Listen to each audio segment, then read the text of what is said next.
সূরা ইখলাস একবার, সূরা ফালাক একবার, সূরা নাস একবার, পুরো হাত একত্রিত করে ফু দিয়ে গা মাসাহ করবেন।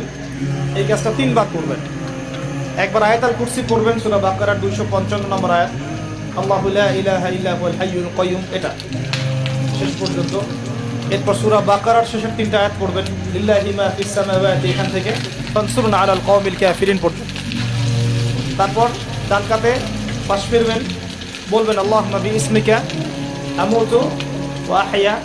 হাত নিবেন, হাতে গুনতে থাকবেন সুবহানাল্লাহ সুবহানাল্লাহ সুবহানাল্লাহ 33 বার, আলহামদুলিল্লাহ আলহামদুলিল্লাহ আলহামদুলিল্লাহ 33 বার, আল্লাহু আকবার আল্লাহু আকবার আল্লাহু আকবার 34 বার। ঘুমিয়ে যাবেন। এখন যদি আপনি 6 ঘন্টা ঘুমান, আপনি নবী সাল্লাল্লাহু আলাইহি ওয়াসাল্লামের সুন্নত অনুযায়ী ঘুমিয়েছেন, প্রত্যেক ঘন্টা ঘুমানোর জন্য আল্লাহ আপনাকে নেকি দিবে ইনশাআল্লাহ। এমনি ঘুমালে নেকি হতো না, রেস্ট নেওয়া হতো।